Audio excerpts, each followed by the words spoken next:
விடாமுயற்சி படம் தள்ளி போனனால பொங்கலுக்கு முன்னாடி ஏற்கனவே வந்து ஸ்டக்கான நிறைய படங்கள் வந்து தொடர்ச்சியாக ரிலீஸ் ஆகிட்டு இருக்கு இல்லையா? ஆக்சுவலி விடாமுயற்சி வந்து தமிழ் சினிமாவுக்கு விட்டு கொடுத்த மாதிரி தான். பல படங்கள் வந்துருங்க, நீங்களாம் வந்து ரிலீஸ் பண்ணீங்க, உங்களுக்கு வந்து வெற்றிகள் கிடைக்கட்டும், நாங்கள் அப்புறமா வந்துக்கிறோன்ற மாதிரி தான் இண்டஸ்ட்ரிக்கு பெனிஃபிட் ஆயிருக்கு. பட் அவங்களுக்குன்னு பார்த்தீங்கன்னா, அவங்க பாயிண்ட் ஆஃப் வியூவில் பார்த்தீங்கன்னா, அவங்களுக்கு பொங்கலுக்கு வந்திருந்தால் 10 நாள் லீவில் அவங்களுக்கு பெரிய கலெக்ஷன் கிடைச்சிருக்கும். இப்போ 2 பெர்ஸ்பெக்டிவ் இருக்குல்ல.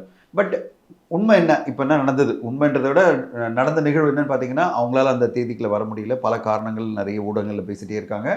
ப்ரொடக்ஷன் நிறுவனம் எதுவும் சொல்லலை. பட் ஆனால் காரணங்கள் நிறைய இருக்கலாம். இப்போது அது எவ்வளோ பெனிஃபிட் ஆயிருக்கு பாருங்கள். ஒரு 6 படங்கள் தமிழில் வெளியாகுச்சு, கரெக்டுங்களா?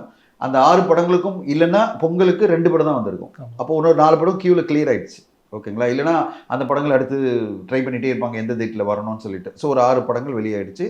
அதில் 12 வருஷம் காத்திருந்த மதகஜராஜா வெளி வந்து மாபெரும் வெற்றி அடைஞ்சிருக்கு. கிட்டத்தட்ட 50 கோடியை தாண்டி இருக்கு கிராஸ் வசூல்.